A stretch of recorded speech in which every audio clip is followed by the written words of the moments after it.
Bismillahirrahmanirrahim. Assalamualaikum warahmatullahi wabarakatuh. Halo semuanya, Bapak Guru dan teman-teman yang lainnya yang berbahagia. Pertama-tama marilah kita panjatkan puji syukur kehadirat Allah Subhanahu wa taala karena telah memberikan rahmat kepada kita semua. Sebelumnya, perkenalkan, nama saya Iksan Bahri Pauji dari Public Relation. Pada kesempatan kali ini, saya akan mempresentasikan materi tentang hardware dan brainware. Tujuannya untuk memenuhi tugas dari Bapak Rudi Kurniawan selaku dosen mata kuliah aplikasi dasar komputer. Baik, langsung saja ke materi pertama, yaitu hardware. Hardware adalah segala piranti atau komponen dari sebuah komputer yang sifatnya bisa dilihat secara kasat mata dan bisa diraba secara langsung, atau dengan kata lain, hardware merupakan komponen yang memiliki bentuk nyata. Pengertian hardware menurut para ahli. 1. Ali Jaki. Pengertian hardware adalah bagian fisik dari komputer termasuk sirkuit digital di dalam perangkat komputer. 2. Joko Untoro. Pengertian hardware adalah perangkat fisik berupa komputer beserta segala instrumen pendukungnya. 3. Sunarto. Pengertian hardware adalah perangkat pendukung EDVS, Electronic Data Processing System, yang dapat disentuh dan dirasakan. Fungsi hardware. 1. Menerima input. Hardware tentu memiliki fungsi khusus untuk menerima input yang dilakukan oleh user. 2. Mengelola data atau informasi. Setelah menerima masukan atau input, beberapa hardware memiliki fungsi khusus untuk mengelola atau memproses input tersebut menjadi informasi baru. 3. Memberikan output. Setelah diproses, hardware tentu akan memberikan output atau keluaran kepada user. 4. Menyimpan data atau informasi.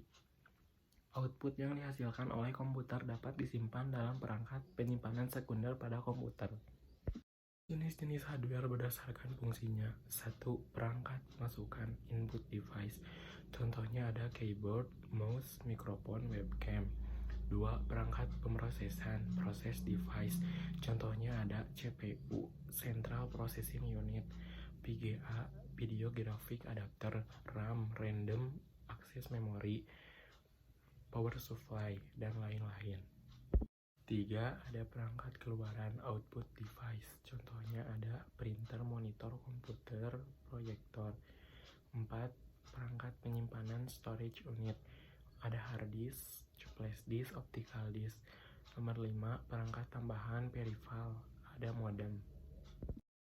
Baik, yang kedua ada brainware. Brainware adalah orang yang menggunakan atau mengoperasikan sebuah perangkat komputer yang biasa disebut dengan user.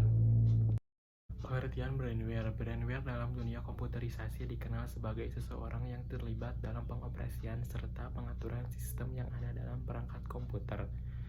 Dalam dunia bisnis dan pengembangan perusahaan, brainware adalah seseorang maupun sekelompok orang yang memiliki kemampuan intelektual untuk mengeksplorasi jaringan sistem informasi manajemen. Komponen brainware bisnis dan perusahaan. 1. Sistem analis. Seseorang yang bertanggung jawab terhadap perencanaan dan penelitian di dalam memilih perangkat lunak beserta dengan kebutuhan yang sesuai dengan organisasi bisnis perusahaan. 2. Konsultan.